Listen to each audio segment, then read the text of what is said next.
Alright, now in chapter 7, final touch-ups, we're going to talk a bit about beauty effect and the high key effect, and also do our last 20% of our image, our final touch-up and control. Alright, so let's get started with the beauty effect, which we'll do over here. The beauty effect, what I'm going to do is do first a master shortcut, and to do that is press Command, Alt, Shift and E all together. Now you have to do that on your last selected group, because what it will do, it will select, or it actually merges all groups and all layers together and creates a complete new layer, which we have over here. So I'm going to call this the beauty effect, and now we're going to set that also to a smart object again. So right click, say convert to smart object there.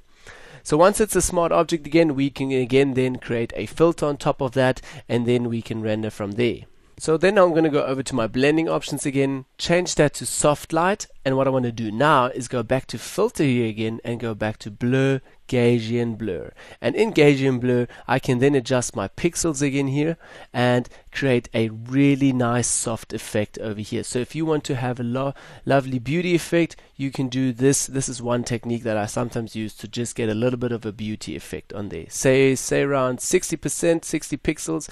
Okay, and now last step that I'll still do with this whole layer, if you want to later on, that's why we created it on a smart object, you can go back again into Gaussian blur and tweak that adjustment in again a little bit. Okay, so over there, last step that I will do over here is still tweak my opacity a little bit, say again about 80%, see what it gives me, if it looks nice or not at all.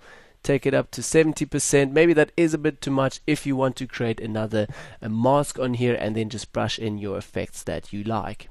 Alright, so that's one effect I wanted to show you guys, the beauty effect.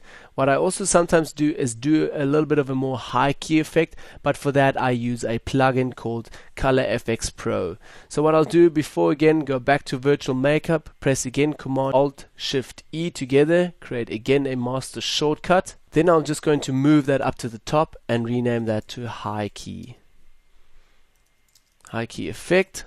Okay, and now what I'm going to do is go back to filter, and in filter I'm going to go back to Nix Software. That's the actual name. Nix Software is the company. Color FX Pro 3 Complete, that's the plugin. So I'm going to select that, and in here there are thousands of presets and effects that you can get. I have an effect down here called High Key. I love to use Glamour Glow for this. Mine is also still set to German, but you get this in an English version as well. So select Glamour Glow, and directly will be taken into a preview where it's before and after again. In here, what I mostly do is take this shine, which is my first object here, just take that a little bit down, and also my saturation down a little bit. And then the temperature obviously also a little bit, just make this a little bit cooler over here, and also the saturation a little bit more, not too much.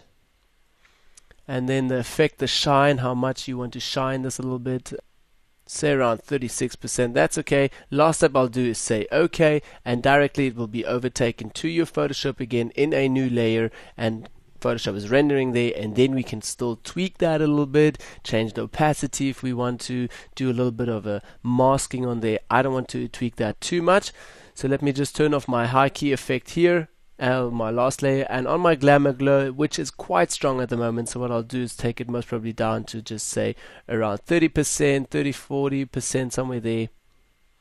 Have a look. Okay, 40% over there, and our beauty effect over here, which looks quite different to our Glamour Glow. Alright, so turn that off. If I have both layers on, it's quite strong, so just choose one of those layers, one of those effects.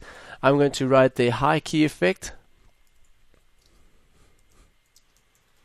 High key effect, and delete this high key effect again, and now I'm going to take both of these layers and put them again into a group, say Command G, and rename that to high key effect. Okay, then last step,